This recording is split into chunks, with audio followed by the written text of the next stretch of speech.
तो आज मतलब हम क्या करने वाले हैं पहले ये बता देता हूँ मैं। मतलब आप सभी लोग भागवत कथा सुनने जाते होंगे, तो आप कम से कम 7 या 8 दिन की भागवत कथा सुनते हो। लेकिन उसमें जो भी महाराज जी होते हैं वो भागवत कथा में क्या करवाते हैं, या तो कीर्तन करवाते हैं वो, और कुछ श्लोक पढ़ते हैं, और जो भी उनके तरीके से बस किताब को पढ़ते जाते हैं। लेकिन वो 7 और 8 दिन में हमको कुछ भी समझ में नहीं आता। ठीक है, तो सबसे पहले तो मैं मेरा परिचय दे देता हूँ। मतलब आप सभी लोग तो मेरे को जानते ही है, मंडलेश्वर का होगा, बहुत सारे लोग जानते हैं मेरे को। लेकिन फिर भी जैसे मैं जॉब करता हूँ इंदौर में, सॉफ्टवेयर इंजीनियर हूँ। लेकिन जब भी मेरे को फ्री टाइम मिलता है तब मैं भगवान का प्रचार करने की कोशिश करता हूँ मेरी तरफ से। वो क्यों करता हूँ वो भी हम आपको आगे समझ में आ जाएगा। तो ये हमारी भगवत गीता है, श्रीमद् भगवत गीता। तो इसमें जो लिखी बातें हैं उनका मैं प्रचार करने की कोशिश करता हूँ। क्यों करता हूँ ये हम सबको समझ में आने वाला है।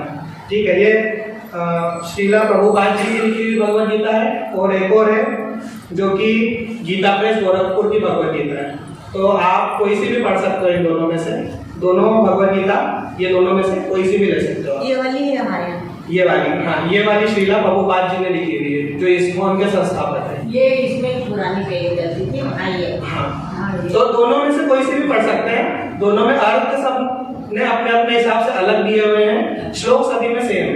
18 अध्याय है तो, और श्लोक सभी में सेम है। तो हम इस वाली भगवत गीता का भी वर्णन करेंगे। तो सबसे पहले तो जैसे हम लोग जाते हैं कहीं भी, जैसे मैंने बोला 7 या 8 दिन की जो भी हम गीता भगवत कथा सुनते हैं उसमें हमको 7-8 दिन में कुछ भी समझ में नहीं आता, इस बात की मैं गारंटी ले सकता हूँ। लेकिन आज हम केवल 1-1.5 घंटे में इतना कुछ समझ जाएंगे जो हमने कहीं पे भी 7-8 दिन तक जाके भी नहीं सीखा होगा। ठीक है, तो अभी मेरा तो परिचय हो गया। अब हम लोग शुरुआत करते हैं। मतलब सबसे पहले तो ये जानना जरूरी है कि हमको भगवत गीता सुननी क्यों चाहिए, मतलब भगवत कथा में क्यों जाना चाहिए, ये जानना बहुत ज्यादा जरूरी है। ठीक है, क्यों जानना चाहिए ये मतलब कोई बता सकता है मेरे को क्यों सुनना चाहिए? आप लोगों ने अभी तक जो भी सुनी होगी, तो क्यों हमको सुनना चाहिए भगवत कथा? कोई बता सकता है क्या? मेरे को इसका जवाब बताइए आप। आत्म जागृति के लिए। आत्म जागृति से क्या तात्पर्य है आपका? मतलब कि मतलब हम कौन है, कहाँ जाए, आत्मा की जागृति। भाई को है ना, पहले प्रवचन दे लेना। नहीं, मैंने पूछा है उनसे, प्रश्न करा हुआ। तो आपका आत्म जागृति से क्या तात्पर्य है? आत्मा जागृति मतलब ऐसा है कि हम कौन है, कहाँ जाए, मतलब ऐसा। मतलब ऐसे तो हाँ। भागवत गीता में मतलब कृष्ण जी की बाल लीलाओं का वर्णन होता है साथ में। जैसे राम भगवान का होता है तो राम भगवान के बारे में जो बताते हैं ऐसा। आपका जवाब आधा सही है, अब मैं उसको पूरा सही करके बता देता हूँ। ठीक है, तो भागवत, एक तो आपने बात सही बोली कि आत्म जागृति के लिए। दूसरा, भागवत गीता स्वयं भगवान श्री कृष्ण ने अपने मुख से बोली है, पहली चीज। तो पहले हम ये बात करते हैं कि हमें क्यों सुनना चाहिए। तो उसके लिए मैं आपको बहुत अलग चीज बताने वाला हूँ, इस दुनिया से अलग की। ठीक है, जैसे होती है मृत्यु। मृत्यु का मतलब हम क्या समझते हैं? कोई मर जाता है उसको हम मृत्यु बोलते हैं। लेकिन हमारे पास क्या होता है? 2 चीजें होती है, एक तो शरीर होता है और एक आत्मा होती है। तो आत्मा तो कभी मरती नहीं है, तो सबको मालूम है। लेकिन जो शरीर होता है क्या वो मरता है? मतलब हमारे पास 2 चीजें, एक मेरे पास जैसे कि एक आत्मा है और एक शरीर है। तो उन दोनों में से क्या मरता है और क्या नहीं मरता है, क्या ये हमें मालूम है? मैं बताता हूँ। आत्मा तो कभी नहीं मरती, ठीक है, वो पहले भी शाश्वत थी और आगे भी शाश्वत नहीं। अब बचा हमारा शरीर, तो क्या शरीर मर जाता है क्या मृत्यु के बाद? बताओ आप, हाँ या ना? मृत्यु के बाद शरीर समाप्त हो जाता है। शरीर मर जाता है, हमारा यही मानना है, ये अभी तक हमारा मानना है। लेकिन अब मैं इसको चेंज करता हूँ, ना तो आत्मा मरती है ना शरीर मरता है। क्यों? मैं बताता हूँ। हमारा शरीर है क्या? हमारे शरीर में क्या क्या होता है? प्रोटीन, विटामिन, वसा, कार्बोहाइड्रेट, ये सब होता है हमारे शरीर में। खून होता है, ब्लड होता है। ठीक है, ये सब चीजें किससे मिलकर बनी है? यही सब जो हम खाना खाते हैं उससे हमें प्रोटीन मिलता है। तो हमारा शरीर यही है। ठीक है, तो जो प्रोटीन होता है, विटामिन होते हैं, वसा होते हैं, क्या ये जिंदा या मरे हुए हो सकते हैं क्या? कभी मतलब किसी ने ऐसा सुना है कि मरा हुआ प्रोटीन या जिंदा प्रोटीन?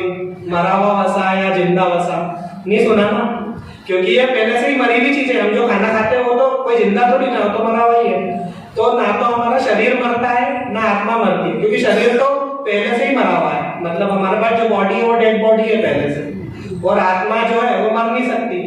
तो फिर मृत्यु किसकी होती है?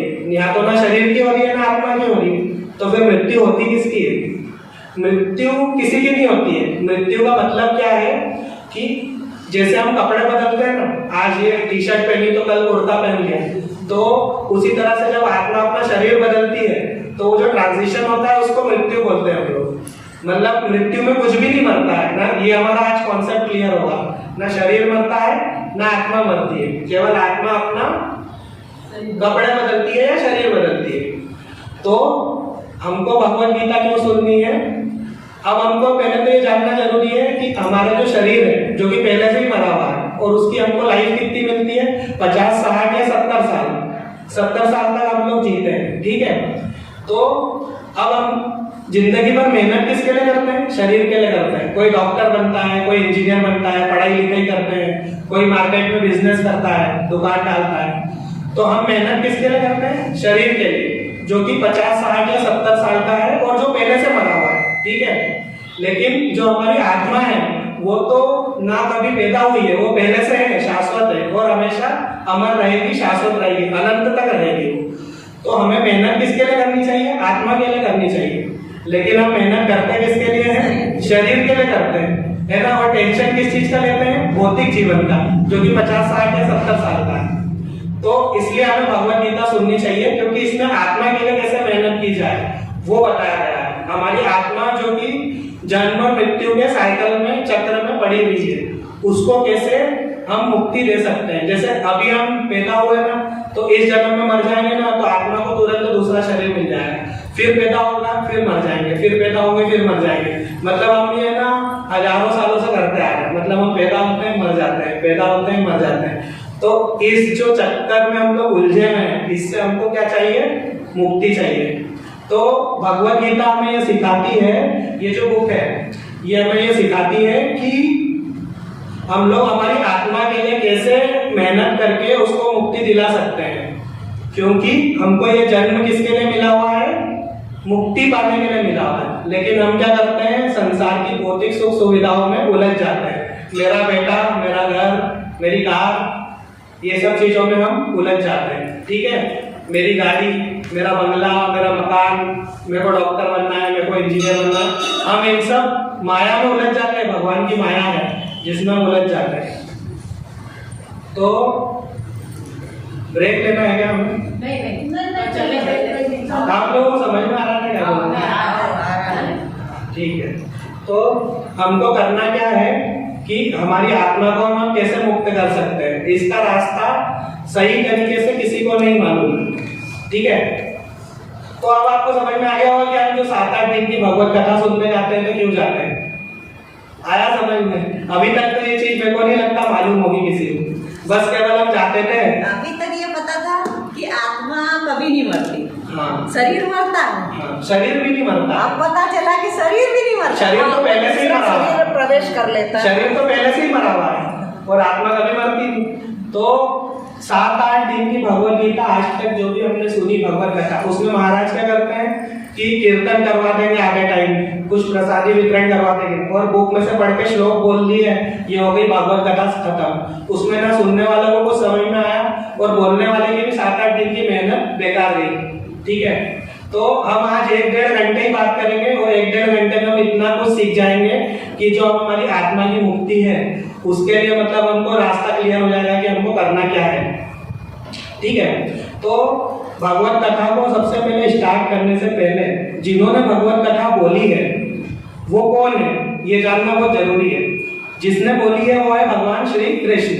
भगवान श्री कृष्ण ने बोली है। अब भगवान श्री कृष्ण का इंट्रोडक्शन ये रहा, ये भगवान श्री कृष्ण का इंट्रोडक्शन जानना बहुत जरूरी है।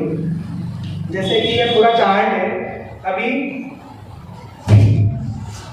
आप इसको नीचे रख सकते हैं।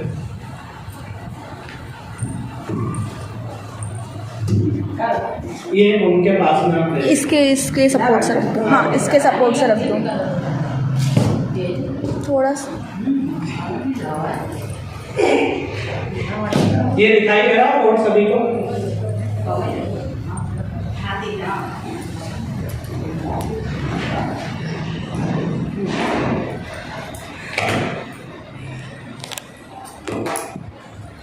पानी पी लेता हूँ।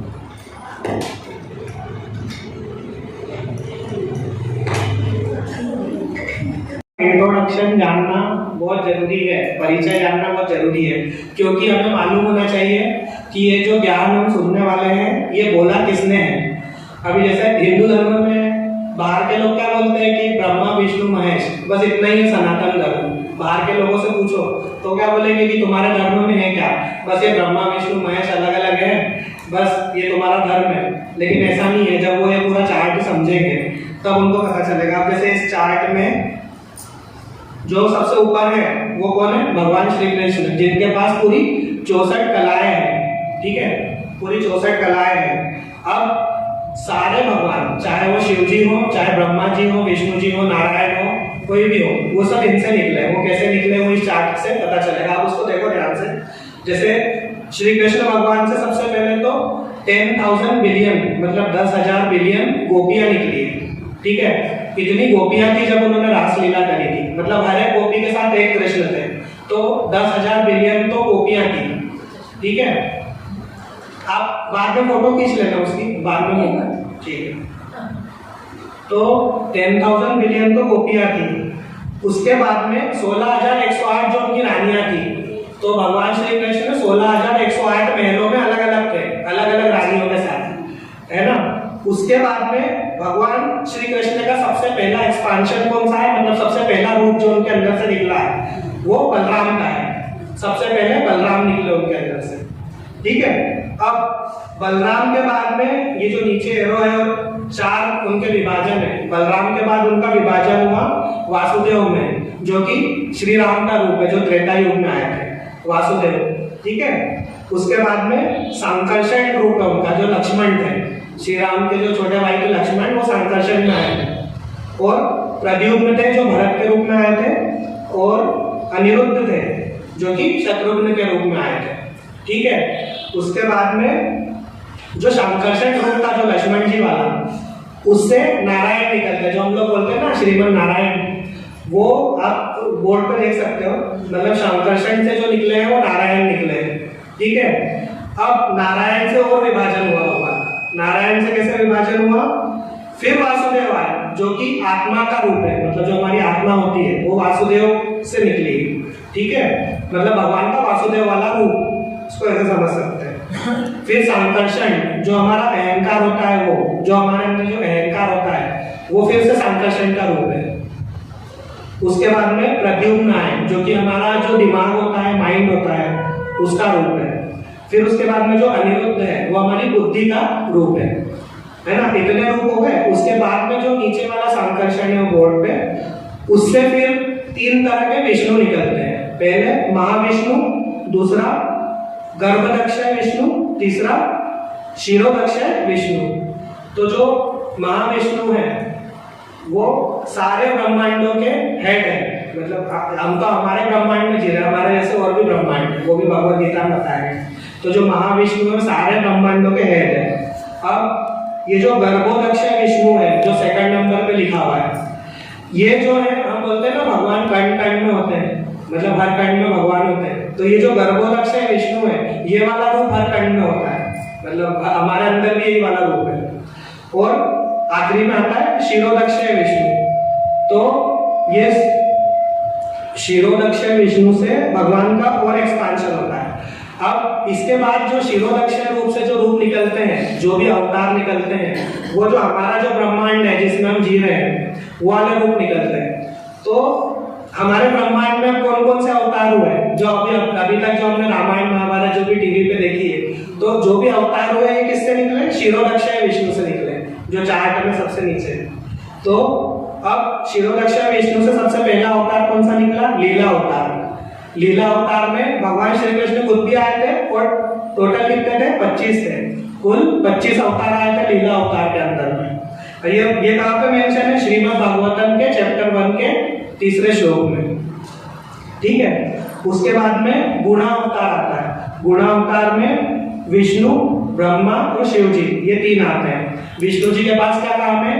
सारे संसार के मेंटेनेंस का काम है, देख रेख का काम है, जो कि सतोगुण है उनके पास, प्योर सतोगुण है विष्णु जी के पास। उसके बाद में ब्रह्मा आते हैं जिन्होंने सृष्टि की रचना की, तो इनके पास रजोगुण है, प्योर रजोगुण में ब्रह्मा जी। उसके बाद में शिव जी आते हैं जिनके पास में डिस्ट्रक्शन का डिपार्टमेंट है, जैसे संसार का जब भी सर्वनाश करना हो तो पूरे ब्रह्मांड का सर्वनाश शिव जी एक ही बार में कर सकते हैं, तो वो पूरे तमोगुण में देखते हैं। तमोगुण मतलब तामसिक गुण, तामसिक गुण मतलब यही, मतलब गुस्सा, लड़ाई झगड़ा जो जल्दी से कर लेता है ना, तो शिव जी इस डिपार्टमेंट के हेड है। लेकिन फिर भी इस गुण से वो, इस गुण का असर उन पर नहीं होता, मतलब वो इतने प्योर है कि तमोगुण में लिप्त होने के बाद भी तमोगुण का असर उन पे नहीं होता है। तो ये काम केवल शिव जी ही कर सकते हैं, और ये सबसे कठिन डिपार्टमेंट था, इसलिए भगवान श्री कृष्ण ने शिव जी को दिया है वाला डिपार्टमेंट।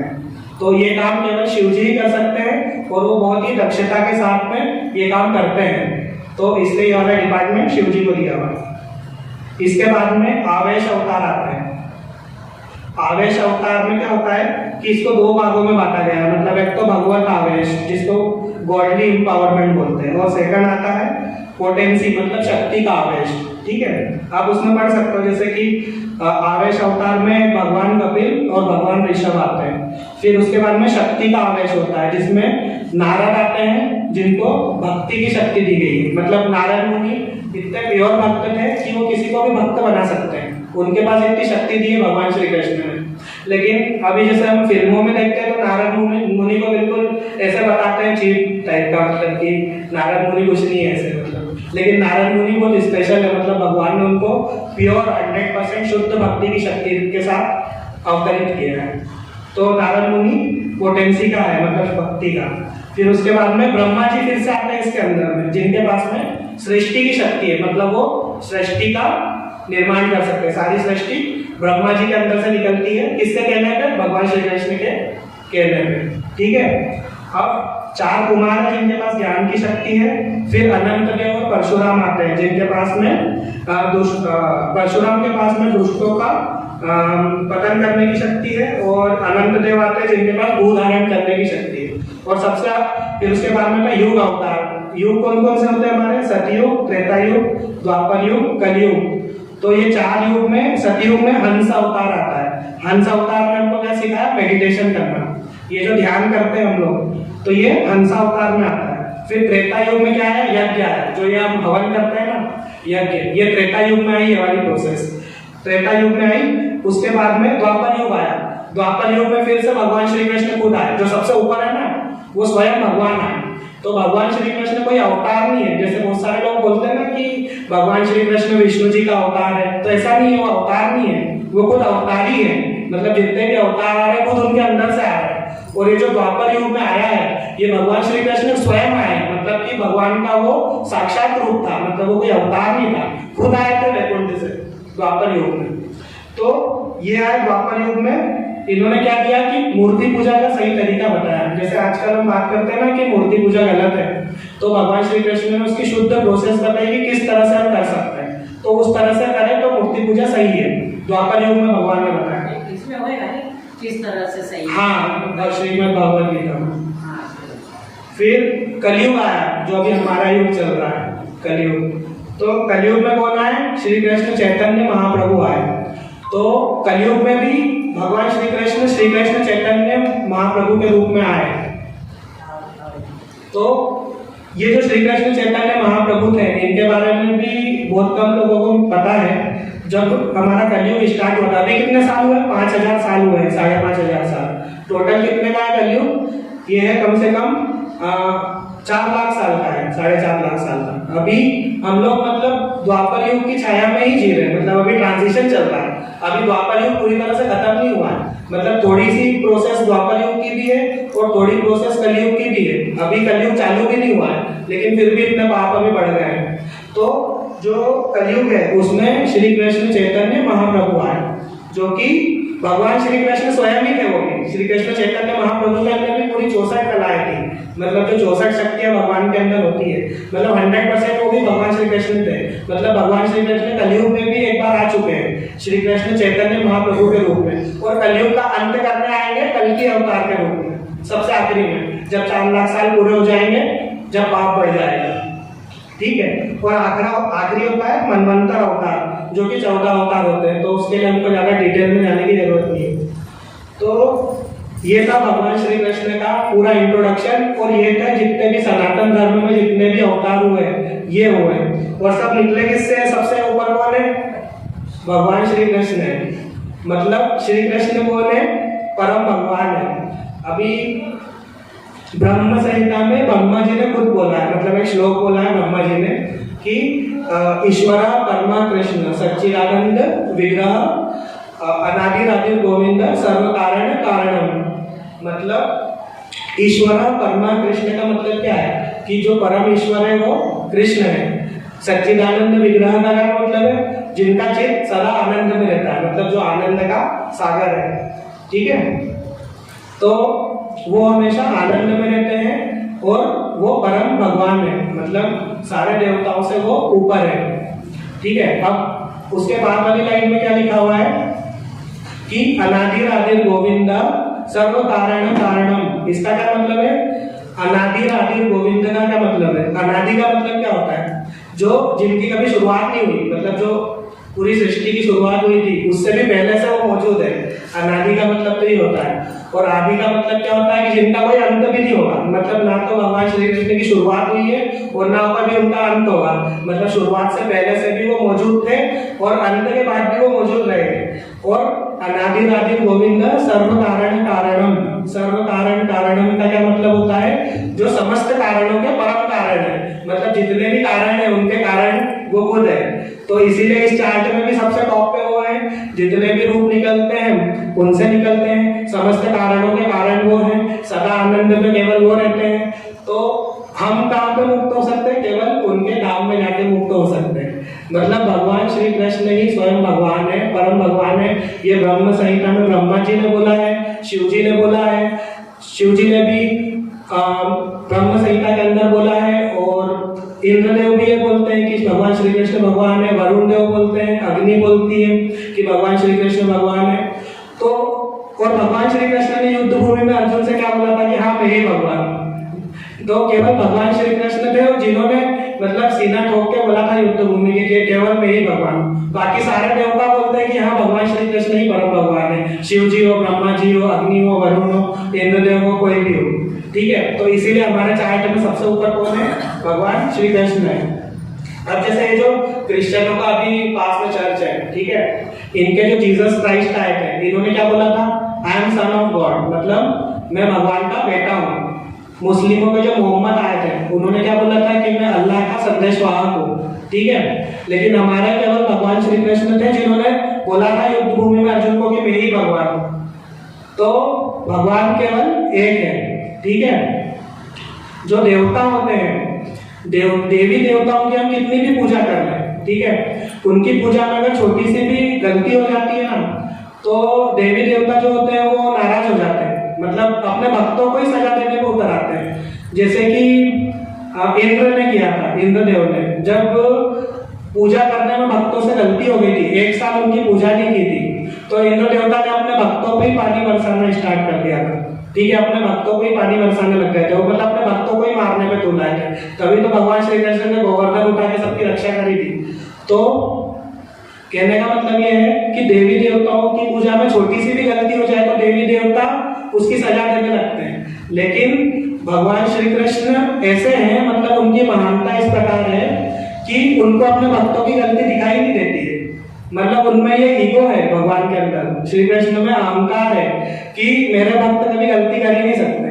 मतलब अगर हम भगवान श्री कृष्ण की भक्ति कर रहे हैं तो अगर हमसे कोई गलती भी होती है ना, तो वो गलती भगवान गिनते ही नहीं है, मतलब ऐसा नहीं कि माफ कर देते हैं, वो गलती भगवान गिनते ही नहीं है, मतलब उनकी काउंटिंग में वो गलती नहीं है। मतलब हम अगर कोई लाखों गलतियां कर ले उनकी भक्ति में, वो सब चल जाएगी उनको, मतलब केवल उनका नाम लेना उनके लिए काफी है, उससे वो बहुत खुश हो जाते हैं। तो ये तो था उनका पूरा इंट्रोडक्शन। तो हमको कभी भी भगवत गीता शुरू करने से पहले ये जानना जरूरी है कि भगवत गीता बोली किसने। तो किसने बोली है? जिसको सारे देवी देवताओं भी पूजते हैं, मतलब जो सारी देवी देवताओं से ऊपर है, ब्रह्मा जी से ऊपर है, शिव जी से ऊपर है, विष्णु जी से ऊपर है, नारायण से ऊपर है, कौन है? केवल परम भगवान श्री कृष्ण। तो इसलिए हमें पता होना चाहिए कि हम नाम ले रहे हैं तो किसका नाम ले रहे हैं? उनका नाम ले रहे हैं। और हम पूजा कर रहे हैं तो किसकी कर रहे हैं? भगवान श्री कृष्ण की पूजा कर रहे हैं। और गीता किसने बोली? भगवान श्री कृष्ण ने बोली। तो ये जानने के बाद हमको क्या फायदा होगा कि हमको पता रहेगा कि गीता किसने बोली है। किसी महापुरुष ने नहीं बोली है और न किसी अवतार ने बोली है, स्वयं भगवान ने बोली है, स्वयं भगवान की वाणी है। इसलिए सुनने से पहले हमेशा हमको पता होना चाहिए कि गीता किसने बोली है। इसलिए भगवान श्री कृष्ण का परिचय जरूरी था। ठीक है, ये हो गया उनका परिचय। अब हम मतलब ये जो भगवत गीता है इसका थोड़ा सा मैं इंट्रोडक्शन दे देता हूँ। ये जो श्रीमद् भगवत गीता है इसमें टोटल 18 अध्याय है। हर एक अध्याय में भगवान ने अलग अलग कैटेगरी को उठाया है। तो अभी जैसे हमारे पास टाइम की थोड़ी सी कमी है, ठीक है, हम 1 या 1.5 घंटे का सेशन कर रहे हैं, मतलब कोई 8 दिन की कथा तो है नहीं जिसमें हम एक श्लोक, तो हम जो भी जरूरी है केवल वो बात करेंगे। तो इसमें जरूरी बात क्या है? अध्याय 2। अध्याय 2 में क्या है? गीता का पूरा सार है। ठीक है, अध्याय 2 की बात करेंगे और आखिरी में कंक्लूजन की बात करेंगे। जो 18वें अध्याय में जो कंक्लूजन दिया हुआ है, कंक्लूजन मतलब पूरी गीता को पढ़ने के बाद में क्या निष्कर्ष निकलता है, उसकी बात करेंगे 18वें अध्याय में हम लोग। ठीक है, तो अब अध्याय 2 की अगर मैं बात करूं तो ये 57, ये अगर ये वाली गीता किसी के पास है प्रभुपाद जी वाली, तो पेज नंबर 57 से इसमें अध्याय 2 की शुरुआत होती है। तो आप लोग मतलब घर पे जाके उसको देख सकते हैं। मैं इसको शुरुआत करता हूँ। ठीक है, हरि बोल।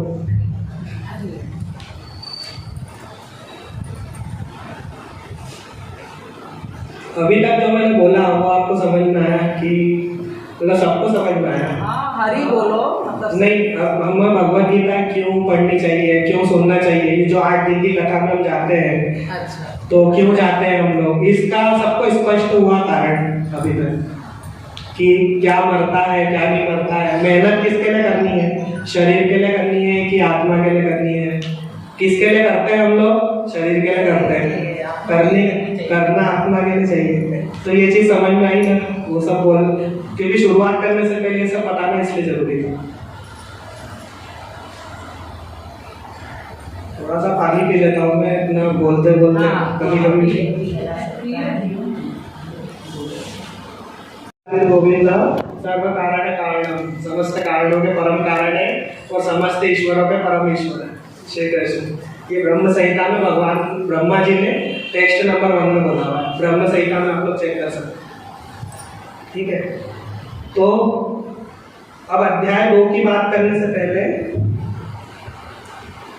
जैसे आपको महामंत्र पता है? महामंत्र क्या होता है?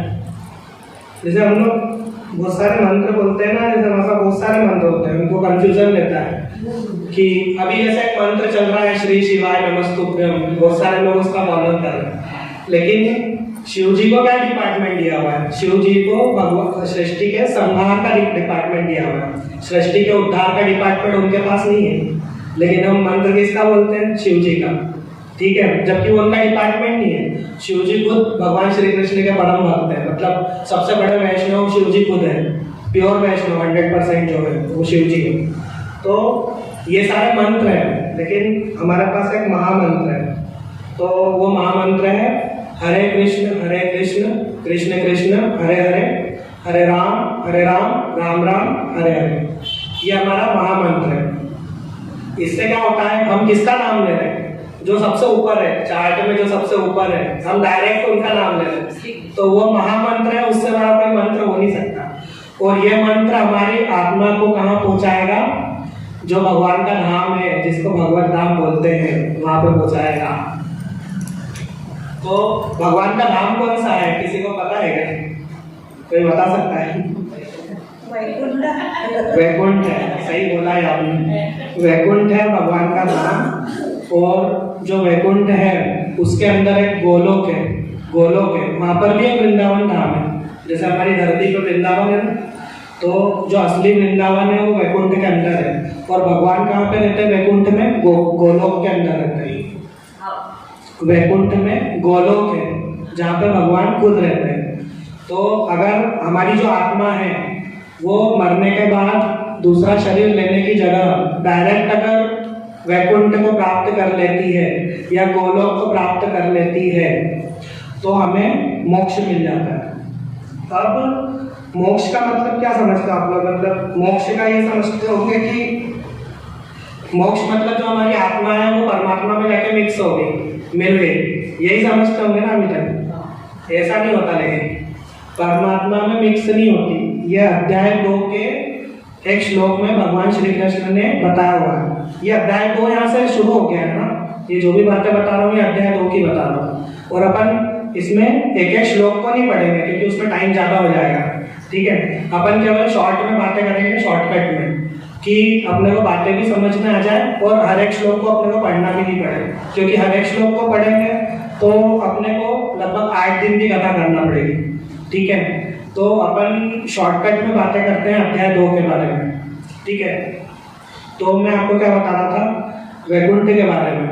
ठीक है, अपनी आत्मा को वैकुंठ तक हमको पहुंचाना है, और वैकुंठ तक पहुंचाने के लिए हमको क्या करना है? भगवान श्री कृष्ण का नाम लेना है। नाम, एक सेकंड,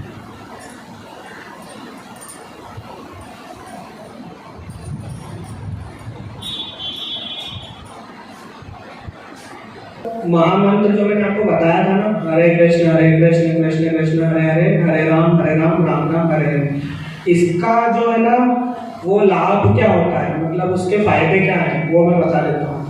जैसे महामंत्र का पहला लाभ तो ये है, भौतिक लाभ भी है उसका, एक आध्यात्मिक लाभ भी है। अब भौतिक लाभ क्या है उसका?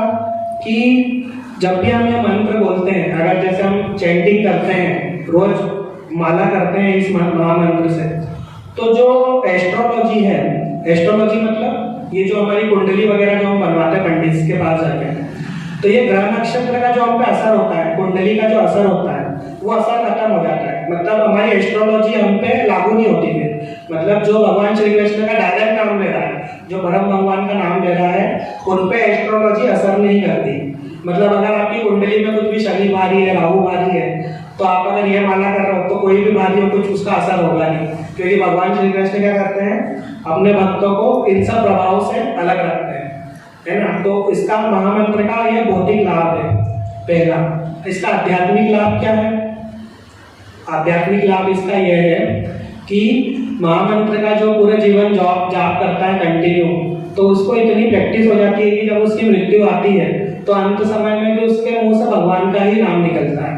और जब अंत समय में भी भगवान का नाम निकलता है ना, तो क्या होता है? उसकी जो आत्मा है वो यमलोक पे नहीं जाती, यमराज के पास नहीं जाती, उसकी आत्मा कहाँ जाती है? डायरेक्ट गोलोक जाती है, डायरेक्ट वैकुंठ जाती है, मतलब डायरेक्ट उसको मोक्ष की प्राप्ति हो जाती है। तो उसकी आत्मा को कहीं भी स्वर्ग नरक में नहीं जाना पड़ता है और ना यमलोक जाना पड़ता है, डायरेक्ट उसकी आत्मा को श्रीमद् भगवत के धाम में एंट्री मिल जाती है, डायरेक्ट भगवत धाम की प्राप्ति होती है।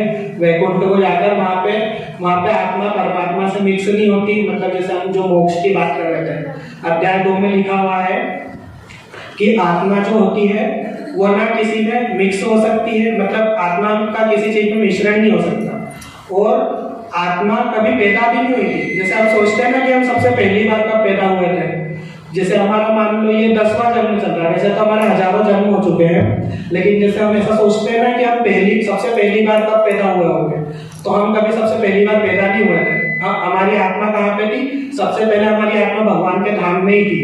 वहां पे हमने ही इच्छा करी थी कि हमको, जैसे भगवान से ईर्ष्या खाकर कि जैसे आप लीलाएं करते हैं वैसे हमको भी एक बार भेजो, तो भगवान ने हमको हमारी इच्छा से इस संसार में फंसाया है।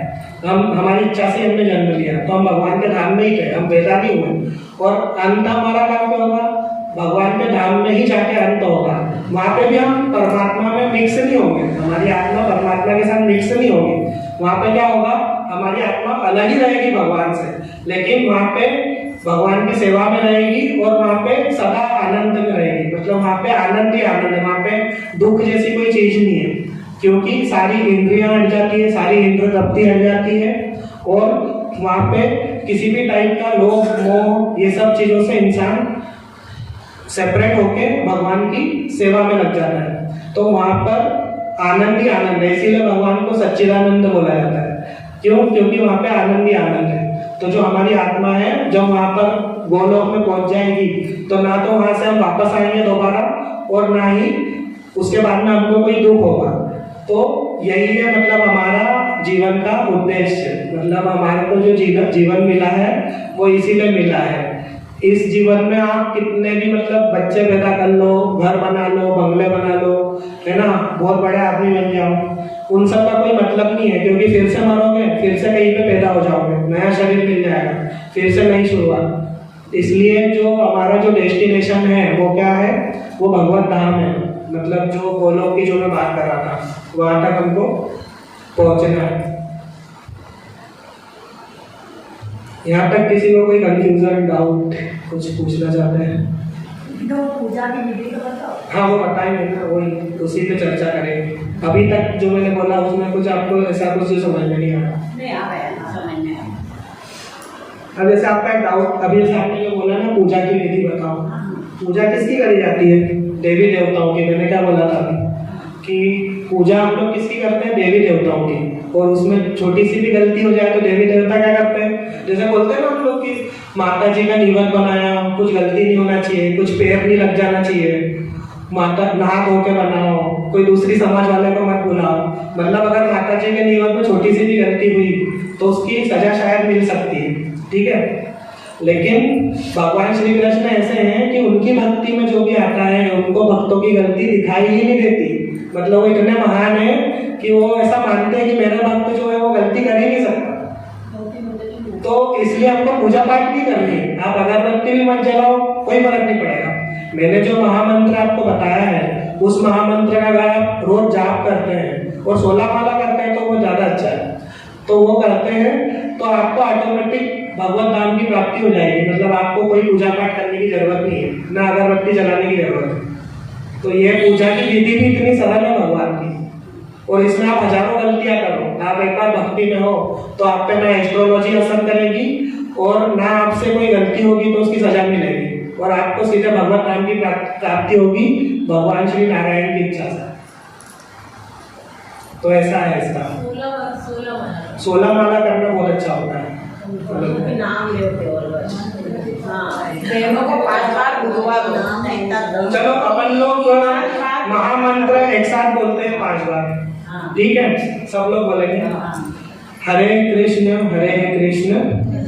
पूरा पूरी लाइन कृष्ण कृष्ण हरे हरे हरे राम राम राम हरे हरे हरे कृष्ण कृष्ण कृष्ण हरे हरे हरे राम राम राम हरे हरे हरे कृष्ण कृष्ण कृष्ण हरे हरे